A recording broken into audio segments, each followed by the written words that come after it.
Aku adalah pelaku dari pembunuhan papa kamu itu, dan karena kamu sudah tahu siapa aku maka sekarang adalah waktunya untuk kamu, Lita.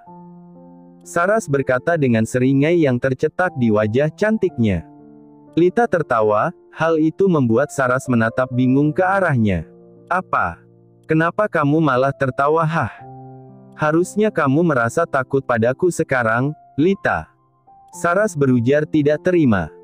Lita menatap meremehkan pada gadis di depannya itu, alisnya terangkat sebelah dengan mata yang mendelik kesal. Kamu pikir aku akan membiarkan kamu melancarkan rencana itu? Tidak akan. Aku tidak akan membiarkan kamu mencelakai calon anakku. Mata Saras melebar terkejut mendengar perkataan Lita yang terkesan berani dan menentang dirinya itu. Oh. Kamu sudah mulai berani yang melawanku. Bagus sekali, akan kuperlihatkan padamu akibatnya melawan diriku, Lita. Saras bangkit dari duduknya. Rooftop cafe sore itu memang sedang sepi dan hanya ada mereka berdua yang berada di tempat itu. Memangnya sejak kapan aku takut pada kamu? Kemarin itu aku masih menghormati kamu sebagai kakakku, makanya aku tidak pernah sekalipun berniat melawan kamu, tapi sekarang tidak lagi.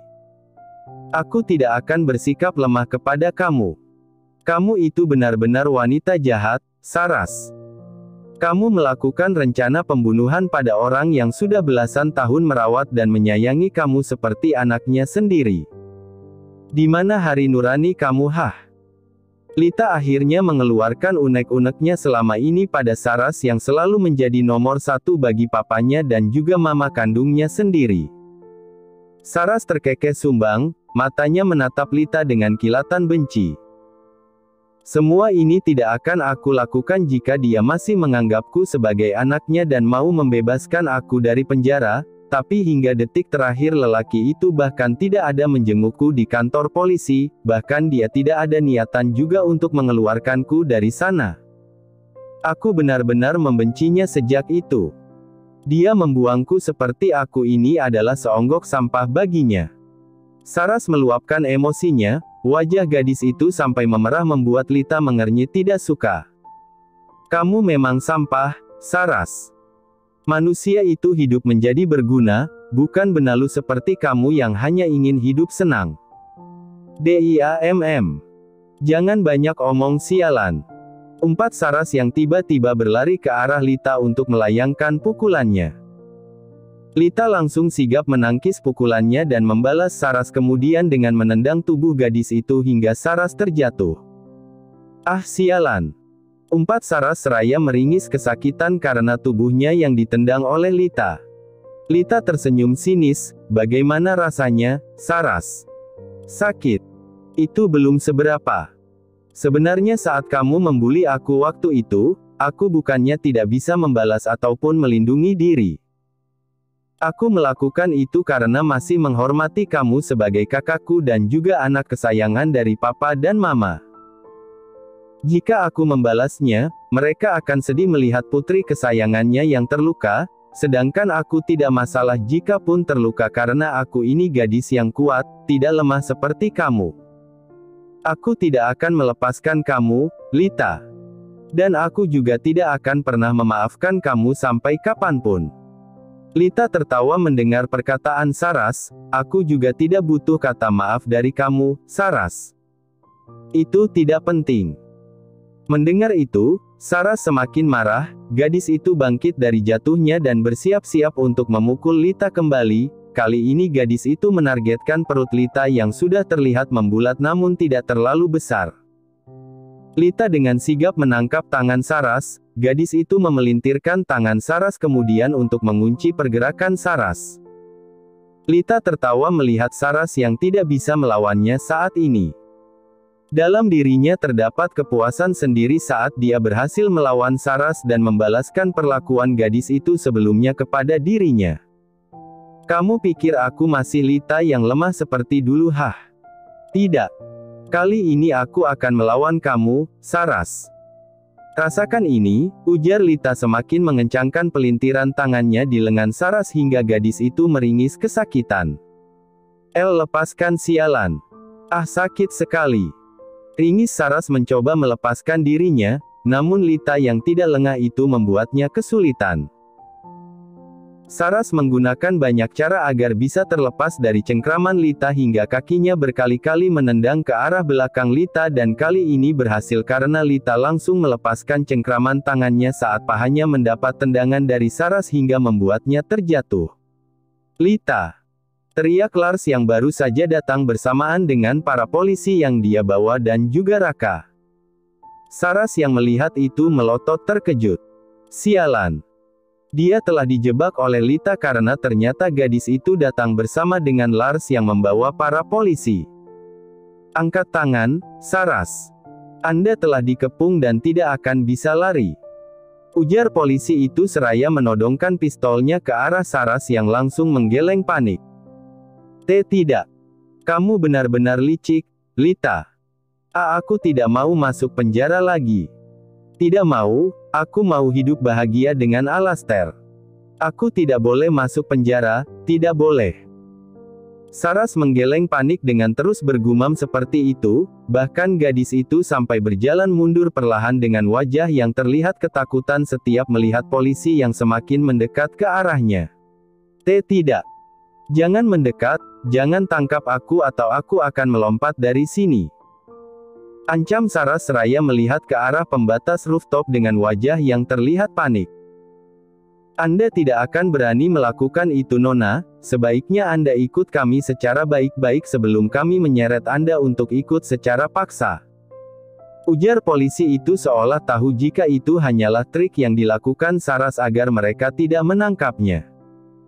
Saras tertawa kencang membuat polisi dan juga yang lainnya menatap bingung ke arahnya. Siapa bilang aku tidak berani? Daripada aku harus hidup di dalam sel penjara, lebih baik aku mati. Ujarnya disusul dengan tindakan gadis itu yang tanpa rasa takut lagi langsung melompat dari atas rooftop cafe itu. Saras! Lita berteriak terkejut, gadis itu berlari untuk melihat keadaan di bawah di mana Saras baru saja menjatuhkan dirinya tanpa rasa takut dari atas ketinggian. Tubuh Lita mematung dengan mata yang membulat terkejut melihat pemandangan di depan matanya itu. Wanita itu sangat terkejut ketika melihat Saras yang baru saja melompat tepat di hadapan matanya kini tergeletak dengan darah yang bersimbah di tubuhnya. Orang-orang yang ada di bawah terkejut dan sama histerisnya begitu melihat wanita yang baru saja melompat dan jatuh tepat di hadapan mereka. Jangan lihat sayang, ujar Lars yang langsung dengan sigap menutup mata Lita dengan telapak tangannya sekaligus membawa tubuh Lita untuk menjauh dari tepi rooftop.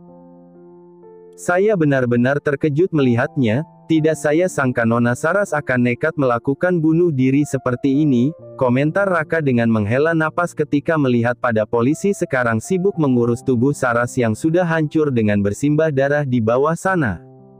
Sepertinya dia sudah gila, Raka. Urus jenazahnya karena aku akan menyusul papa yang sedang proses penangkapan Alastair, ujar Lars seraya pergi sambil membawa Lita yang dia papa karena masih terkejut melihat Saras bunuh diri tepat di hadapannya dengan melompat dari atas rooftop di lantai 2 yang lumayan tinggi. Alastair terkejut ketika kantornya tiba-tiba didatangi oleh polisi. Ada apa ini Pak? Kenapa kalian datang ke kantorku? Tuan Matteo. Alastair bangkit dari duduknya, dia menghampiri sosok lelaki parubaya yang sangat dia kenal itu.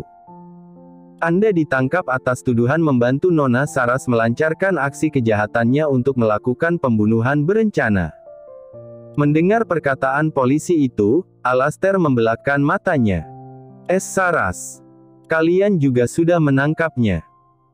Tanya Alastair, namun dalam hati lelaki itu bingung dan bertanya-tanya kenapa bisa Saras tertangkap padahal sebelumnya Saras sedang bekerja di kantornya dan tadi izin keluar sebentar untuk mencari makanan di luar sekaligus membelikannya kopi meskipun Alastair curiga karena Saras belum juga kembali sejak tadi, tapi dia tidak menyangka jika polisi yang akan datang dan malah menangkapnya seperti ini. Tim kamu yang lain sedang menangkap Nona Saras karena kasus pembunuhan berencana yang dilakukannya pada Tuan Gunawan, polisi itu menjelaskan. Sebaiknya Anda segera ikut dengan kami, Tuan Alastair, dan siapkan pengacara Anda jika memang Anda ingin melakukan banding, ujar Tuan Mateo kini angkat bicara pada Alastair yang masih terdiam dengan raut wajah yang syok. Namun pada akhirnya Alastair ikut dengan polisi itu ke kantor polisi. Penangkapan Alastair yang di kantor itu membuat para karyawannya sangat terkejut dan menjadi geger di kantor itu, tapi Alastair tidak peduli karena yang dia pedulikan saat ini adalah Saras. Alastair khawatir dengan gadis itu yang sudah lebih dahulu ditangkap oleh polisi. Di mana Saras? Itu adalah pertanyaan keempat kalinya yang keluar dari mulut Alastair selama lelaki itu menunggu bersama dengan para polisi di samping kanan dan kirinya. Dia belum dimasukkan ke dalam penjara karena masih menunggu Saras yang adalah dalang utama untuk datang. Namun setelah menunggu selama 1 jam, belum juga ada tanda jika Saras akan datang. Mungkin masih dalam perjalanan. Tim kamu sudah menangkapnya dan Anda tidak perlu khawatir jika partner Anda itu melarikan diri, ujar polisi itu dengan tersenyum miring. Tepat setelah polisi itu berkata demikian, ponsel milik Tuan Mateo berdering.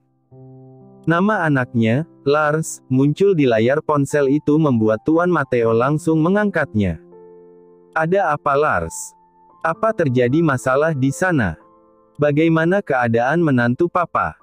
Yang pertama kali ditanyakan jelas adalah Lita karena Tuan Mateo itu sangat mengkhawatirkan menantunya yang mau ikut melaksanakan rencana mereka bertiga untuk menangkap Saras. Lita baik-baik saja, dia hanya sedikit syok, tapi ada yang mau aku beritahukan pada papa. Ini mengenai Saras, kami tadi berhasil menangkapnya, tapi dia melompat dari rooftop karena tidak mau ditangkap lagi. Mayatnya telah diurus oleh pihak polisi dan juga Raka, aku akan ke kantor polisi untuk menyusul papa, ujar Lars dari arah sambungan telepon itu. Alastair yang tadinya duduk diam di samping polisi seketika bangkit, lelaki itu berjalan ke arah Tuan Mateo karena pria itu tadi mengangkat teleponnya dengan mode loudspeaker. Apa yang dia katakan? Saras tidak mungkin meninggal. Di mana Saras? Aku harus bertemu dengannya. Antarkan aku menemui dia, Tuan. Alastair berkata dengan nada memohon. Pak, apakah itu Alastair? Iya, dia tidak sengaja mendengar telepon papa karena papa mengaktifkan mode loudspeaker. Sebentar Lars, papa akan bicara dulu dengan Alastair. Papa rasa dia tidak sejahat dugaan kita dan penyerangan pada Tuan Gunawan itu karena dia hanya ingin melindungi Saras dan dia juga tidak terlibat akan penyerangan itu. Kenapa papa bisa yakin? Tuan Mateo menghela napas lalu menatap Alastair yang ada di sampingnya. Saat papa datang bersama dengan polisi untuk menyergap, dia tidak terlihat takut, bahkan dia seperti orang yang sudah tahu akan ditangkap. Dia juga tidak menghindar ataupun mengelak atas perbuatannya. Dia menurut dengan pasrah dan dia juga sedari tadi hanya duduk diam tanpa perlawanan, menunggu datangnya Saras. Biar papa tanya lagi padanya sekali lagi, Lars, karena jika dia memang tidak berniat melakukan rencana pembunuhan itu, mungkin hukumannya akan berkurang. Untuk sekarang papa akan menyusul Raka untuk mengantar pria ini menemui jenazah Saras untuk terakhir kalinya. Kasihan dia, Tuan Mateo melirik ke arah Alastair yang wajahnya sudah terlihat pucat dan juga terkejut yang menjadi satu saat lagi-lagi Tuan Mateo mengatakan jika Saras sudah menjadi jenazah sekarang. Ya sudah kalau begitu aku antar Lita pulang dulu baru menyusul papa ya. Kasihan Lita masih sangat terkejut ketika melihat Saras yang melompat untuk bunuh diri tepat di hadapannya. Iya, tolong jaga menantu papa nak, ujar Tuan Mateo yang kemudian mematikan panggilan teleponnya. Kini lelaki paruh baya itu berbalik menatap ke arah Alastair. Tuan. Yang saya dengar itu salah kan? Sarasku tidak mungkin meninggal, iya kan? Alastair mencoba mendapat jawaban. Namun Tuan Mateo menggeleng kepalanya, tidak, yang kamu dengar barusan itu benar. Saras meninggal dunia karena dia melompat dari rooftop cafe saat polisi akan menangkapnya. Apa? Alastair lemas ketika mendengarnya sampai-sampai dia tadi berkata saja dengan suara yang tercekat. Itulah kenyataannya nak, dia memilih bunuh diri daripada kembali masuk ke dalam sel penjara. Ayo aku antar kamu untuk melihat terakhir kali, ujar Matteo seraya berjalan ke arah polisi dan meminta izin untuk membawa Alastair menemui Saras. Polisi itu menyetujuinya, namun polisi itu juga harus ikut dengan Alastair untuk memantau lelaki itu. Takut jika Alastair akan kabur nantinya. Langkah kaki Alastair terasa berat ketika lelaki tampan itu memasuki sebuah ruang jenazah di rumah sakit yang dia datangi bersama dengan Tuan Matteo. Yang masuk ke dalam ruangan hanyalah Alastair karena Tuan Matteo menunggunya di luar bersama dengan kedua polisi. Mata lelaki tampan itu berkaca-kaca saat langkahnya semakin dekat ke arah dokter yang tepat berada di samping tubuh jenazah Saras. Saras. Alastair mengulurkan tangannya dengan gemetar untuk meraih tangan Saras yang sudah kaku dan terasa dingin. Ini hanya mimpi kan? Tolong katakan padaku jika ini hanyalah mimpi. Kamu berjanji tidak akan meninggalkanku, Saras. Alastair bergumam dengan air mata yang terkumpul di pelupuk matanya. Bangun. Bangun Saras, kamu sudah berjanji untuk tidak meninggalkanku. Kenapa?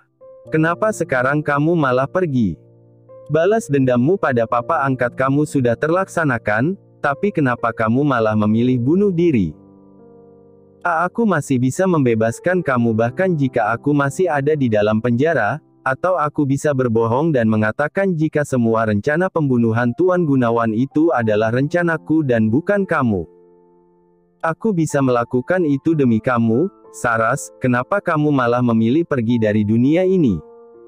Alastair melirih di akhir kalimatnya. Lelaki itu jatuh terduduk di bawah dinginnya lantai kamar mayat.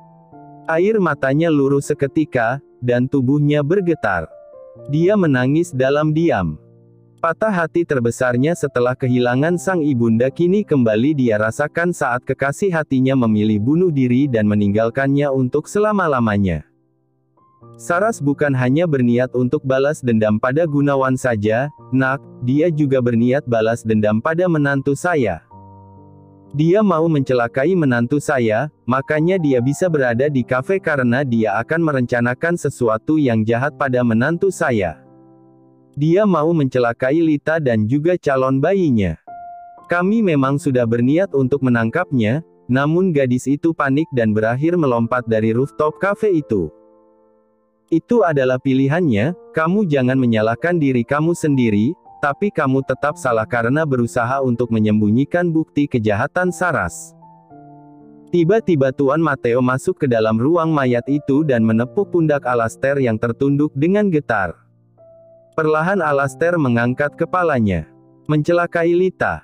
Memang apa yang dilakukan Lita pada Saras, kenapa dia mau mencelakai Lita?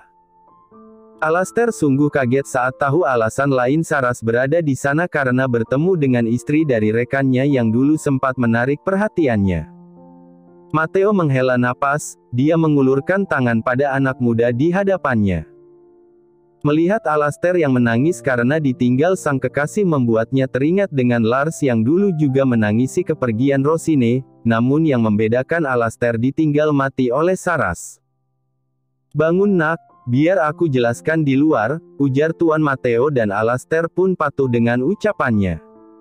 Mereka berdua pun keluar dari ruang mayat. Alastair duduk di samping Tuan Matteo. Lelaki parubaya itu mengambil napas terlebih dahulu sebelum dia mulai bercerita dari awal kejadian Lita hingga akhirnya Saras yang masuk ke dalam penjara. Sebenarnya Alastair juga sudah tahu karena dia ada sangkut pautnya dengan pemenjaraan Saras kala itu, tapi yang membuat Alastair terkejut adalah karena adik yang dimaksudkan adalah istri dari Lars yang merupakan rekannya. Lita tidak salah di sini, nak, dia hanya menuntut haknya karena Saras telah melukainya dan juga kenyataan jika Saras bukanlah kakak kandung Lita. Tolong kamu jangan membenci Lita ataupun Lars karena masalah ini. Ini semua salah Saras, andai dia diam di sel penjaranya dan tidak terpikirkan untuk balas dendam pada Lita dan juga Tuan Gunawan yang sebenarnya percuma saja, mungkin saat ini gadis itu masih hidup. Dan seharusnya kamu juga saat membebaskan Saras jangan mau membantunya untuk rencana balas dendam dan mengingatkannya untuk kebaikan. Kalian bisa hidup bersama mungkin saat ini, ujar Tuan Mateo mengakhiri ceritanya. Alastair menunduk, dia merasa bersalah seketika. Meskipun cara mencintainya itu terbilang salah, tapi cintanya pada Saras tidaklah salah. Dia mencintai gadis itu hanya terlalu bodoh karena mau saja melakukan apapun termasuk membantu Saras dalam rencana jahatnya. Saya minta maaf, Tuan, dengan penuh penyesalan ini saya akan menerima hukuman penjara yang diberikan tanpa melakukan banding agar cepat keluar dari penjara. Saya akan menerima penangkapan saya ini sebagai penebusan dosa yang telah saya lakukan selama ini, tapi tolong biarkan saya melihat pemakaman Saras untuk terakhir kalinya, pinta Alastair membuat Tuan Mateo mengangguk dengan tersenyum tipis.